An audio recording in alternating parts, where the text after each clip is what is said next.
നമസ്കാരം. കോടിയേരി ബാലകൃഷ്ണൻ എന്ന ജനകീയ നേതാവിന്റെ വിയോഗത്തിന് ശേഷം അദ്ദേഹത്തിന്റെ കുടുംബം കടുത്ത അവഗണന നേരിടുന്നുവെന്ന വാർത്ത കേരള രാഷ്ട്രീയത്തിൽ വലിയ ചർച്ചകൾക്കൊക്കെ വഴിതുറന്നിരിക്കുകയാണ്. CPIMന്റെ മുൻ സംസ്ഥാന സെക്രട്ടറിയും ആഭ്യന്തരമന്ത്രിയും പൊളിറ്റിക് ബ്യൂറോ അംഗവുമായിരുന്ന കോടിയേരി ബാലകൃഷ്ണന്റെ ഭാര്യ വിനോദിനി കോടിയേരിയാണ് പാർട്ടിയിലെ ഒരു വിഭാഗം ഉന്നത നേതാക്കൾക്കെതിരെ കടുത്ത വിമർശനവുമായി രംഗത്തെത്തിയിരിക്കുന്നത്.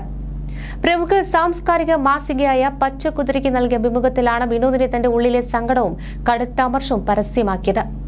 മരണവും സംസ്കാര ചടങ്ങുകളും എല്ലാം കഴിഞ്ഞ നേതാക്കളെല്ലാം പിരിഞ്ഞുപോയതിനു ശേഷം പാർട്ടിയിലെ ഉന്നത നേതൃത്വത്തിൽ നിന്നും പിന്നീട് ആരും തങ്ങളെ ബന്ധപ്പെട്ടിട്ടില്ലെന്ന് വിനോദിനി വേദനയോടെ പറയുന്നു. സാധാരണ പാർട്ടി പ്രവർത്തകരെയല്ല, മറിച്ച് കോടിയേരിയുമായി പതിറ്റാണ്ടുകളോളം ഒന്നിച്ച് പ്രവർത്തിച്ച മുതിർന്ന നേതാക്കളെയാണ് താൻ കുറ്റപ്പെടുത്തുന്നതെന്നും അവർ അഭിമുഖത്തിൽ തുറന്നടിച്ചു. നീ ഓക്കെ ആണോ, ഞങ്ങളൊക്കെ ഒപ്പമുണ്ട് എന്നൊരു വാക്ക് ചോദിക്കാൻ പോലും ഈ നേതാക്കൾക്ക് തോന്നിയിട്ടില്ല. സ്വന്തം പോക്കറ്റിലുള്ള ഫോൺ എടുത്ത് ഒന്നും സംസാരിക്കാൻ പോലും ആർക്കും തോന്നാത്ത ഒരു കാലമായോ ഇതെന്ന് വിനോദിനി ചോദിക്കുന്നു. ഈ വിവാദത്തിൽ ഏറ്റവും ശ്രദ്ധേയമായ കാര്യം വിനോദിനി കോടിയേരി ആരെയാണ് ലക്ഷ്യം വെച്ചത് എന്നതിനെ കുറിച്ചുള്ള സൂചനകളാണ്. മുഖ്യമന്ത്രി പിണറായി വിജയനെ ഈ ആരോപണങ്ങളിൽ നിന്നും അവർ പൂർണ്ണമായും ഒഴിവാക്കി.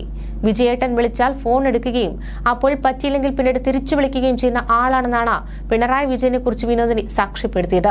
എന്നാൽ താൻ ഉദ്ദേശിച്ചത് പോളിറ്റ് ബ്യൂറോ അംഗം കൂടിയായ കേരളത്തിലെ അതിപ്രധാനമായ പദവിയിലിരിക്കുന്ന ഒരു നേതാവിനെ കുറിച്ചാണെന്ന് വിനോദിനി വ്യക്തമാക്കുന്നു.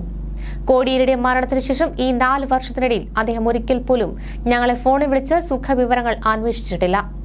പലപ്പോഴും താൻ അങ്ങോട്ട് വിളിച്ചാൽ അദ്ദേഹം ഫോൺ എടുക്കാറുമില്ല, പിന്നീട് തിരിച്ചു വിളിക്കാറുമില്ലെന്നും വിനോദിനി വെളിപ്പെടുത്തി. കേരളത്തിൽ നിന്നുള്ള CPIM PV അംഗങ്ങളിൽ മുഖ്യമന്ത്രിയെ കൂടാതെ നിലവിൽ ഏറ്റവും പ്രധാന പദവിയിൽ ഇരിക്കുന്നത് സംസ്ഥാന സെക്രട്ടറിയായ MV ഗോവിന്ദനാണ്. അതുകൊണ്ട് തന്നെ വിനോദിനിയുടെ ഈ കടുത്ത വിമർശനം MV ഗോവിന്ദനെ ലക്ഷ്യം വെച്ചുള്ളതാണെന്നാണ് രാഷ്ട്രീയ നിരീക്ഷകരും പാർട്ടി അണികളും ഒരുപോലെ വിലയിരുത്തുന്നത്. കോടിയേരി ബാലകൃഷ്ണന്റെ അവസാന നാളുകളിൽ തിരുവനന്തപുരത്തേക്ക് വരണമെന്ന ആഗ്രഹം പാർട്ടി നേതൃത്വം നിരസിച്ചതായും വിനോദിനി അഭിമുഖത്തിൽ ആരോപിക്കുന്നുണ്ട്.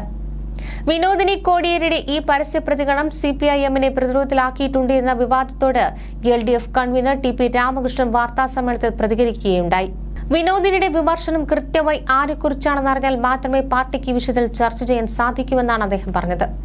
തങ്ങളുടെ മുന്നിൽ നിലവിൽ അങ്ങനെ ഒരു വിഷയം വന്നിട്ടില്ല. ഔദ്യോഗികമായി എന്തെങ്കിലും പരാതി ഉണ്ടെങ്കിൽ അത് പരിശോധിക്കുമെന്നും അദ്ദേഹം കൂട്ടിച്ചേർത്തു.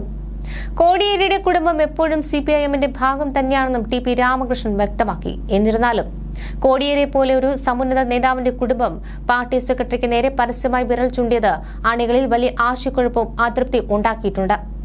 കണ്ണൂരിലെ പ്രാദേശിക പാർട്ടി തങ്ങൾക്കിടയിൽ വിമത നേതാവ് TK ഗോവിന്ദൻ വിനോദിനിയുടെ വീട് സന്ദർശിച്ചതും താൻ ആരുടെയും അടിമയല്ലെന്ന വിനോദിനിയുടെ മറുപടിയും ഇതിനോട് ചേർത്താണ് രാഷ്ട്രീയ കേന്ദ്രങ്ങൾ കാണുന്നത്. വിനോദിനി കോടിയേരിയുടെ വിവാദത്തിന് പുറമെ മുന്നണിക്കുള്ളിലെ മറ്റൊരു തർക്കത്തെക്കുറിച്ചും LDF കൺവീനർ വാർത്താ സമ്മേളനത്തിൽ വിശദീകരിച്ചു. നിയമസഭയിലെ പ്രതിപക്ഷ ഉപനേതാവ് സ്ഥാനത്തെ ചൊല്ലി CPI പുതിയ ആവശ്യമായി മുന്നോട്ട് വന്നിരിക്കുകയാണ്. LDF യോഗത്തിൽ ഈ വിഷയം ഉയർന്നു വന്നിട്ടുണ്ടെന്ന് TP രാമകൃഷ്ണൻ സ്ഥിരീകരിച്ചു. എന്നാൽ ഈ പദവിയുടെ കാര്യത്തിൽ മുന്നണി ഇതുവരെ അന്തിമ തീരുമാനം എടുത്തിട്ടില്ല. CPIയും CPIMും തമ്മിലുള്ള ഉഭയകക്ഷി ചർച്ചകളിലൂടെ ഈ പ്രശ്നം പരിഹരിക്കാൻ സാധിക്കുമെന്നാണ് LDF നേതൃത്വത്തിന്റെ വിശ്വാസം. ചർച്ചകൾ തുടരുമെന്നും വളരെ സൗഹാർദ്ദപരമായ അന്തരീക്ഷം തന്നെയാണ് LDFൽ ഉള്ളതെന്നും കൺവീനർ വാർത്താസമ്മേളനത്തിൽ വ്യക്തമാക്കി. എന്നാൽ വിനോദിനിയുടെ വിമർശനത്തിൽ പ്രതികരിച്ചുകൊണ്ട് EP ജയരാജനും രംഗത്ത് വന്നിട്ടുണ്ട്. വിനോദിനി ബാലകൃഷ്ണന്റെ ആരോപണങ്ങളെക്കുറിച്ച് ഒന്നും അറിയില്ലെന്നും താൻ ആരെയും അവഗണിക്കാറില്ല എന്നുമായിരുന്നു EP ജയരാജന്റെ പ്രതികരണം. എനിക്ക് ഒന്നും അറിയില്ല, ഞങ്ങൾക്ക് ആരെയാണ് അവഗണിക്കേണ്ടത്, ഞാൻ ആരെയും അവഗണിക്കാറില്ല, ഞാൻ എന്ത് പറയാനാണ് എന്നായിരുന്നു EP ജയരാജന്റെ പ്രതികരണം.